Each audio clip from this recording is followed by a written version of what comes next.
It's clear that when you arrive as an external, you have to make able the people that will be working with you to know you, to understand your point of view.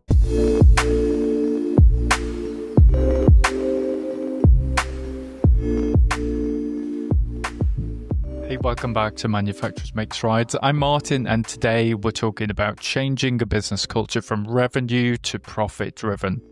Floriano Liguoro is COO at Ital G.E.T.E, and in this episode he shares how a focus on goods and purchasing costs can have the biggest effect on profitability in a manufacturing business. And we'll cover how to change a culture and why good communication is key to that, and then what it means for manufacturing companies. So here's my conversation with Floriano. Hey, Floriano. How are you doing today? Thank you for joining me on the podcast. Thank you, Martin. Thank you very much. I'm fine. Same for you. And thank you for inviting me and to all the listeners. Pleasure. So how would you say you started out in sales and public procurement? How would you say those early experiences shaped the way you think about business? Well, the course on public procurement, because public procurement is a very specific situation, let's say. When you have to publish a tender, when you are the one who has to purchase, to acquire the good, you have to work like you were playing chess by mail, because you don't have any space for negotiation, and you have to be able to anticipate what could be, say, the need or the market or say on the other side, because a successful tender is a tender where you have a lot of suppliers or potential suppliers be able to answer to your requirements. So the most companies are able to answer to public tender, the most successful it will be. On the other hand, when I was on sales, my only, until now, say, experience on sales was in a big tech company, and I was in charge for a customer set which were a public company, public bodies in Italy. So like hospitals, regions, or maybe also say town halls and so on. So in this case, I had the other side or the difficulties on this specific, say, market, say, channel, because on one side, I had to acquire the needs of my customer or my potential customer. So I was able to acquire the need, but when I had this need to become, say, a contract, needed a tender, and it occurred often that a tender which was open by my interlocution with a potential customer was not won by me, but my competitor, because of the same problem that, on the other hand, they have when acquiring. So it's a very specific market. Okay, so I have a couple of follow-up questions on that. So I think you were saying about the public procurement that needs like a very strategic and kind of medium to longer term way of thinking in how you create the tender based on how people will feedback to that. You've now switched more to the manufacturing world. Yeah. So I'm kind of interested in a couple of things. What drew you into the manufacturing world, and what lessons have you brought from those earlier roles into where you are today? The reason why I moved first is just we arrived with an opportunity, let's say, because I was not really looking for a new place, but I was contacted by Hamed Antres, and then I moved to a big chemical company, a very huge one with several plants all around the world and also in Italy.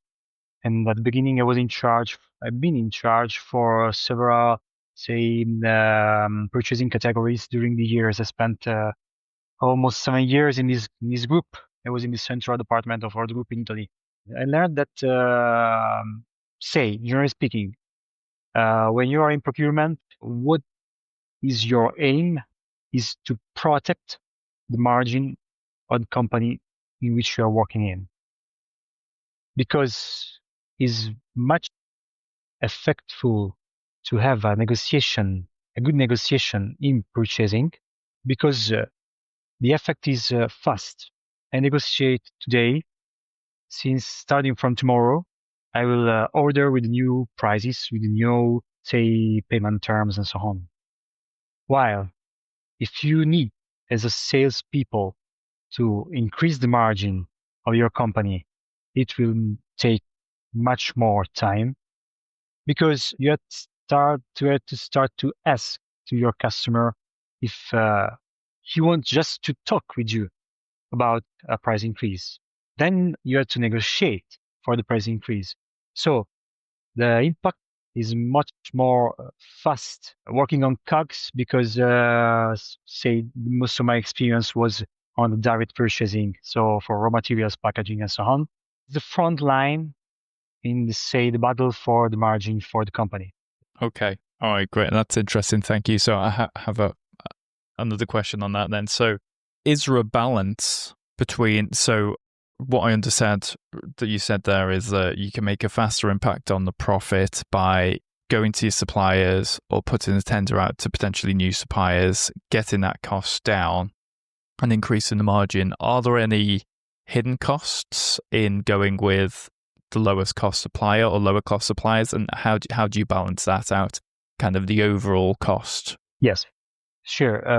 Generally speaking, it's true that you have to reach to protect and to increase your margin. But especially in manufacturing firms, it's also necessary to not only take care of the price of the costs, but you have also take care, say, of the quality and both of the product and for also the service. If you have to purchase a commodity, let's say titanium dioxide, because it's more or less commodity with different grades and so on, with different specifications for different companies. But generally speaking, let's say it's a commodity. It's much easier because the product that you have to purchase has to respect, say, specifications. So you have the specifications from your laboratory. Then if specifications are satisfied, it's much easier. You can work only on price because step one is okay. But for complex services, complex products, you have to work absolutely on the service and on the quality of the product. In this case, say you need maybe in certain case, for example, for investments on machinery and so on, to work together with a specialist on the machinery. It could be, for example, the production manager of your company who has the know-how to analyze better than you the specification on the machinery. Or in case of services, let's say shipment services for your goods, you have to work with someone who is able, if you are not able, to understand the quotation from the supplier, sorry, because this kind of offering are very complex. And in this case, you have to take in account all the aspects of the service. So generally speaking, a buyer can buy more or less everything, but in certain specific situation, is needed and help from, we call it metrology professional. So someone who comes from this market, who has a long experience from this market more than you. So yeah, it's balance to be struck, but there's still plenty of opportunities to increase profitability. Yeah, okay, thank you. My understanding and what you've been saying so far is that procurement is about cost value and long-term relationships with suppliers. So how does that way of thinking show up in your leadership now that you shifted to a COO role? Let's say that is very peculiar, let's say, of the mindset of people coming from procurement, because generally speaking, when you are working in an organization where you have to know the external market or the supply base, and on the other hand, you have to also to understand the needs of the company in which you are working in, bring with you this mindset more or less forever in your career. And it can be translated in, say, information to be shared among the people with which you are working in, with departments collaborating with you. Say, in this case, When I arrived in Ital G.E.T.E, I arrived 3 years ago, more or less, to set up generational handover.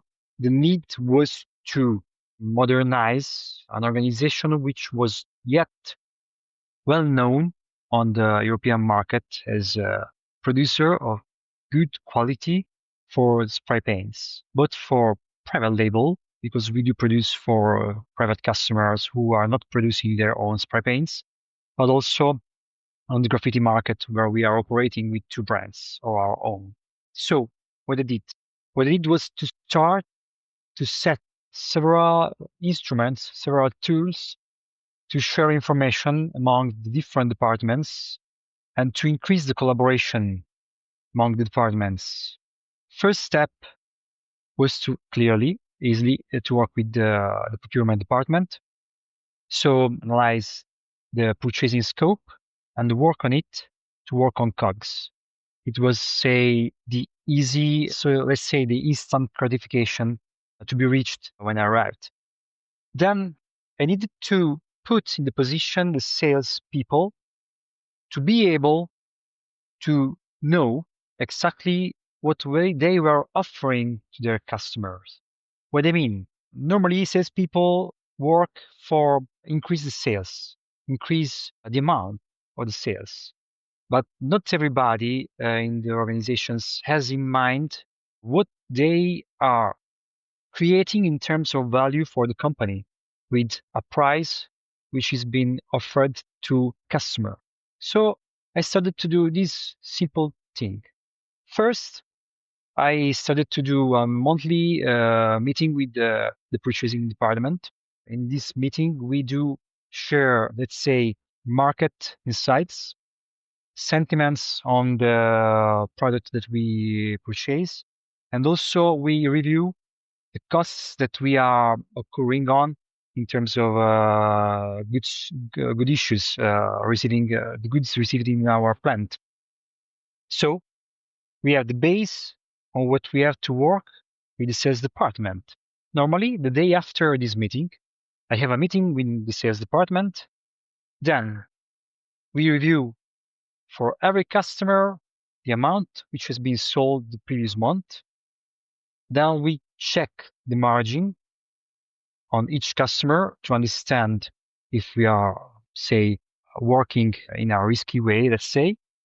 And also, I'm able to share the information I collected from the purchasing department, because if tomorrow a raw material component for packaging is supposed to increase its own cost, for example, on the aerosol cans, which are made of tin plate, we also check the LME, which is a market where the London Metal Exchange is a market where as a commodity steel is sold also with future contracts.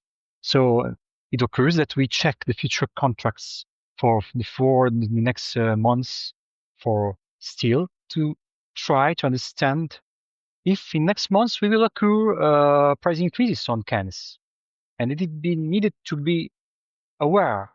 The sales people has to be aware if in 2, 3, 4 months it could be a theoretical cost increase on goods they are selling. So this way we share information. In this way, the purchasing department is not only, controlling the expense budget, but also providing value to the sales managers. And on the other hand, the sales managers also have a better understanding of what they are doing when they are offering a new price, when they are accepting a discount request from a customer, and when, they have to understand how to work with a new potential customer which has been acquired. So are you saying you're changing the way the salespeople are incentivized then, so say to less focused on the revenue that they generate and more to take account in the cost of goods, and then to be more incentivized on the profit that will be generated? Yeah. And also, let's say now is the work they're doing is more strategic than in the past. Because in the past, they had to increase the sales. But increase the sales doesn't mean that you are providing value for the company. So how do you make, I'm interested in how you make that change, because I imagine when you came to Ital G.E.T.E, that wasn't the culture at all. There's probably a lot of people there who are quite, who've worked the way they've worked for many years. So how do you make that change? How do you implement that culture change?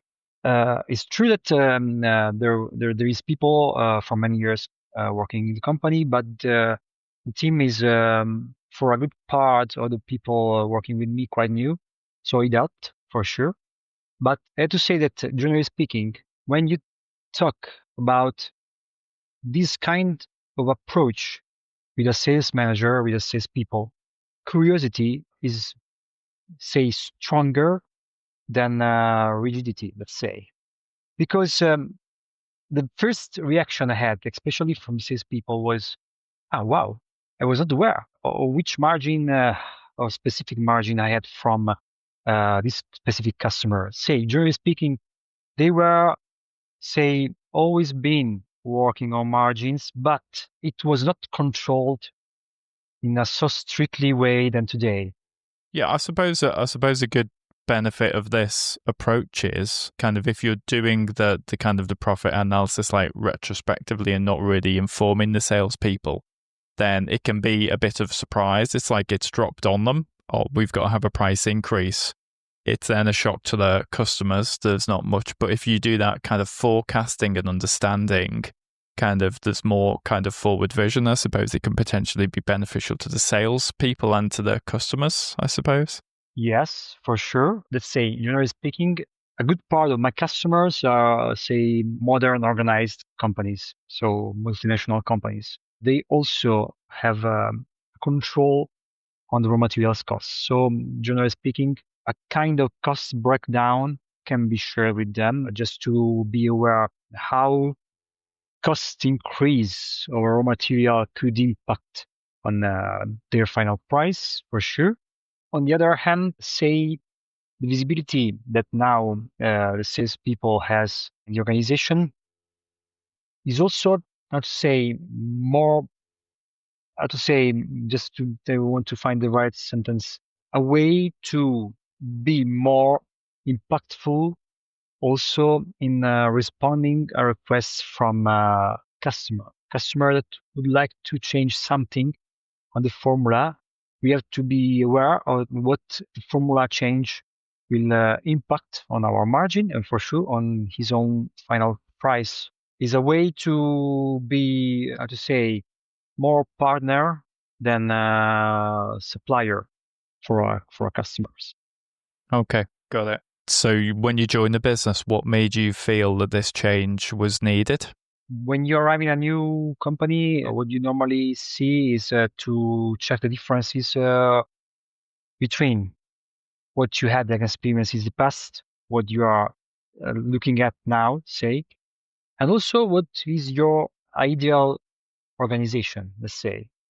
So Ital G.E.T.E has been a company we also in the past, before the acquisition from Technima Group, because we are part of a French group since 5 years now. Even before the acquisition from Technima was from a good level of structured organization, even if it was a private company, but say a family company, but it was well organized for the dimension of the company. And so a first part of work was yet to be done. So what I did to do was just to enhance the situation. There was a need, but there was a first base to work on, which was quite well done. For example, the company has been even before the acquisition, say, certified for quality, environment, and security, and it was something that not every family company has done, at least in Italy. I don't know outside from Italy. And also, we were yet qualified with Covadis, and since at least 4 years, We are a gold medal with EcoVadis on sustainability. Also, the company has always been having in mind the sustainability as a way of working. So we don't use, say, specific solvents which can be, say, not good for the final user. It was a choice. Say the idea was to be able to present on the market something that was not the usual spray paint producer, but to be able to provide something which has quality for the user and also for the environment has been also something very in mind or the previous owner or the company. So if you're enjoying this episode, please give us a follow on Apple Podcasts or Spotify. That would help us to keep bringing authentic manufacturing conversations with the people who are shaping our industry. Thank you. What would you say your ideal vision is of the ideal company? The ideal company is a company where there is communication among the departments, among every department, because everyone has to be able to know if they have to do major efforts when needed. If we take a new customer, the production department has to be able to know it because they will need to know if they have to work on Saturdays, for example.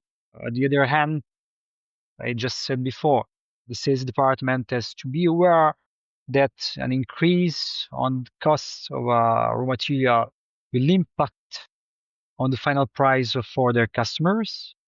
For example, also a raw material could be shortage for a certain period.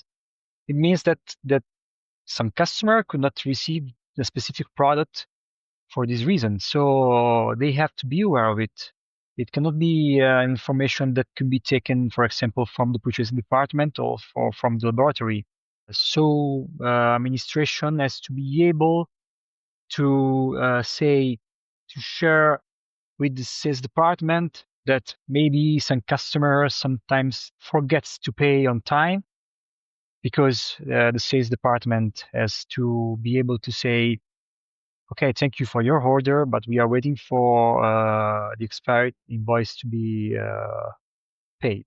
So my personal point of view is clear that, say, at a certain level, not every information can be shared, and not every information needs to be shared. But for the operational activities, the information is the first step for collaboration, let's say. Yeah, I see. So have you made that? What step have you made for improving that communication then, Ital G.E.T.E? Several activities. For example, we do every Monday a very brief meeting, which is, say, operation and sales meeting, where we include sales department, production department, the purchasing department, and also the warehouse department, in order to check what we are supposed to produce during the week. If there is some issue on the production, it can come out during this meeting. If there is some issue on the purchasing, it come out during the meeting, and so on.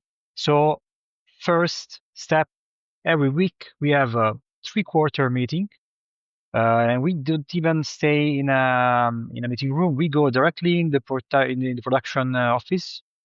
Yes, quite it becomes quite crowded during that meeting, but it also helps to go straight to the information to be shared, and is very effective. So we started with this, and also every month I share. This is more specific for the sales department.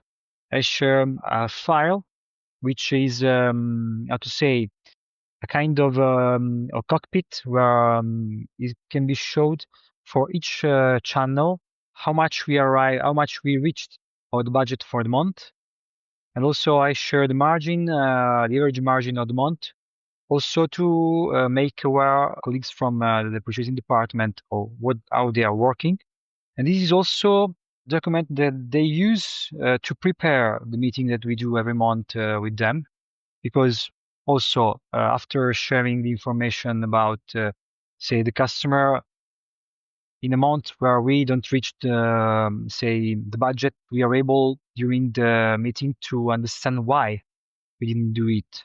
So we have a starting point of discussion also on the performance of the salespeople. I see. Okay, that sounds good. What would you say your biggest challenge has been so far leading this change in the business? The biggest challenge was, so to say, to make people feel, how to say, that is probably is not the right way to say it, but to be comfortable in working with me, because I came from the outside. Even if I more or less come from the chemical sector, I was not known from the people with which I was working with. So it's clear that when you arrive as an external, you have to make able the people that will be working with you to know you, to understand your point of view, to feel comfortable in talking with you. The first thing I did was to do face-to-face meeting with my first line, with every people, just to ask, okay, I'm here. I am someone who has this experience, who had this experience, but I want to know who are you. I want to know how I can help you.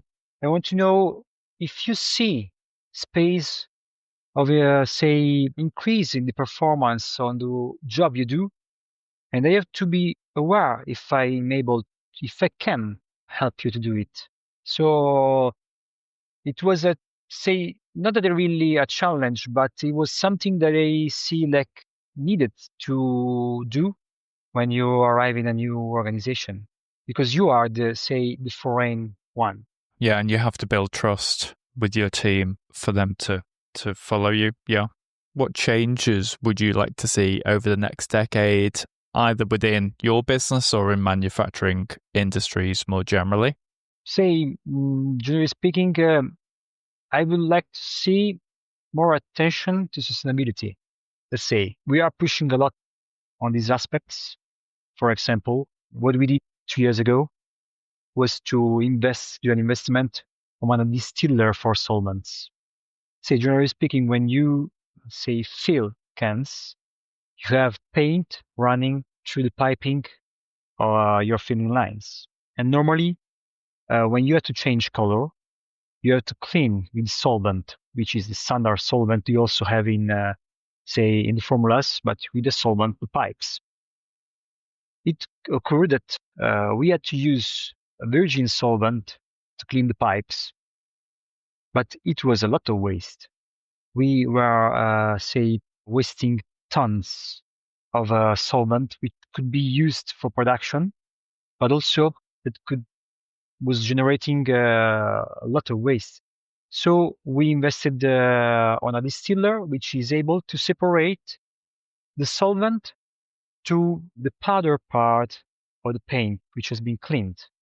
In this way, we were able to create a kind of a closed circuit where we, how to say, generate a new solvent to be used to clean the pipes and then to clean again the solvent that has been used.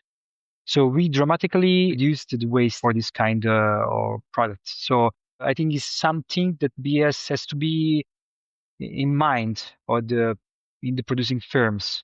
Generally speaking, chemical companies are seen as very polluting ones because in the past, we know in the 80s, in 90s, the attention was not so deep on this aspect. But from my point of view, this kind of approach is also a way to have an impact on the environment, an impact on the customer, because normally the customer has more will to rely with companies like this, with this kind of attention. And on the other hand, it occurs quite often that also brings to cost saving, because today it's true that we reduced the quantity of solvent that we waste, but it's also true that we are also using less, also acquiring less solvent than in the past. Okay, that's interesting. That probably leads me on to my next question, which was going to be, how do you think leaders can make industry and manufacturing a more attractive place for younger people coming through from the next generation? It's a good question. Let's say that, generally speaking, the young generations now are probably more attracted by services, I suppose. But generally speaking, let's say in the manufacturing sector, there are specific productions which are very close to experiences. Let's say we do, as I told you, we have two brands for the graffiti sector that we sell all around the world. We are among the few companies which are able to sell their own brands for a specific sector globally at the global level. In this case, behind the graffiti can, there is something which is very close to the fast-moving consumer goods, because it's something that has to be more close to the final user, has to be attractive, but has to work, has to be simple to be used, but it also has to be something that helps you to do your piece of art in a better way. Behind the can, in the graffiti sector, there is a kind of religion, because the final user has a kind of faith on the brand or the product, and you have to be respectful of your final customer in also say, how to say, communicating your own brand.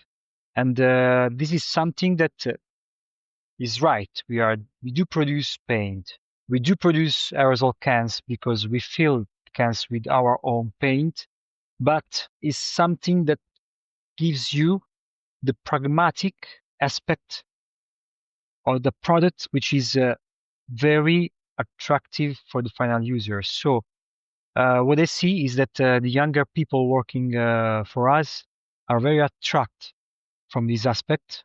We do sponsorships for artists, for graffiti artists all around the world. And it's incredible when you can show to younger people, and generally speaking to everybody, what you can do, what somebody, not everybody, can do with a spray can. Yeah, I was thinking that because you are creating and selling painting cans, but the end result that's really being sold is the neighborhood or the artwork in an area that that's beautiful, enhances people's environment. That's a vision. Exactly. So it's something that young guys, young people working for us find very attractive, even if we are, say, a chemical. At the end, we are a chemical manufacturer, but we do something that is transforming the environment, is enhancing, as you said, the environment. Enhancing, yeah. I have a friend at the moment who's backpacking around South America and traveling by doing graffiti art installations on cafes, on houses, as they go, on basketball courts, I believe, as well as they go. So yeah, it's an interesting space. I hope he's using our cans. I'll ask. I'm not sure yet. I'll check. I have a couple of final follow-up questions, but I just want to ask first, what's a festival on the poster on the wall behind you? Tell me about that. Yeah. Is a festival, is the Looper Fest. We do every year a festival. We do it in Milan. We normally invite 10, 12 artists for all around the world, from the States, from Europe, from also from South America, to an area in Milan where they can do their own art with our cans. Loop is one of our two brands, and say we organize concerts, say skate court. We bring a skate court for skaters. We are able to make people coming to try our cans if they want, so they can try how to use the cans even if they are not artists. But normally it's an event or normally 2, 3 days. We do one weekend in May normally, we did last May, the last one. It's a good way also to show to the people which is not in, say, in the graffiti environment, to show that aerosol cans can be done also to do something which is not only writing your name on a wall, let's say. Yeah. Okay. That sounds fun. I'll look it up.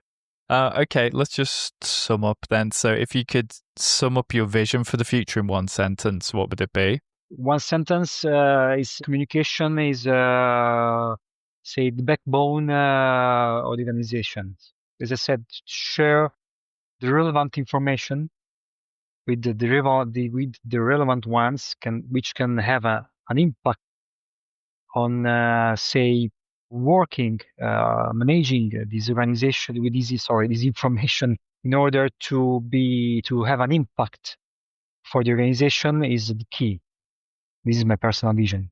Yeah, that's good. Yeah, I like that. That's really good. That's interesting. Thank you. Yeah, thank you for your time today, Florian. That was really interesting. That was great. It's been a pleasure. Have you got where can people go to find out more about you or about Ital G.E.T.E? Just briefly talk about Ital G.E.T.E. The company was founded in the 90s, and since then has been working in aerosol cans. The company has been recognized since all the years in which the company has been operating as a high quality production producer for spray paints. And that's why we work the two main markets of private label in Europe, working with, as I said, also with big companies. And that's why we are able to sell our own brands all around the world, from the northern Southern America to Australia and in New Zealand. And we do produce 13 million of cans every year. And our turnover is normally around 21, 22 million of euros. 65 people. 10% of these people is working in the R&D department. So R&D formulation is also the heart of the company, because we push a lot on new formulations to be proposed on the market. And since, as I told you, since 5 years, we are part of a French industrial group who is, say, also in producing aerosol cans, but in this case, they produce marking sprays for construction, for forestry, and also for road marking. And during the years, the group has been differentiating with other companies, or more or less, most of these companies are working in paint, or say in art materials. The last acquisition was more in the maintenance and care sector, has been done here in Italy. Okay, great. That's really interesting. Thank you for that. So, yeah, thank you for your time here. Best of luck with the future, with your career and the transformation at Ital G.E.T.E. Yeah, it's been great chatting to you. Thanks, Floriano. Thank you. You're welcome.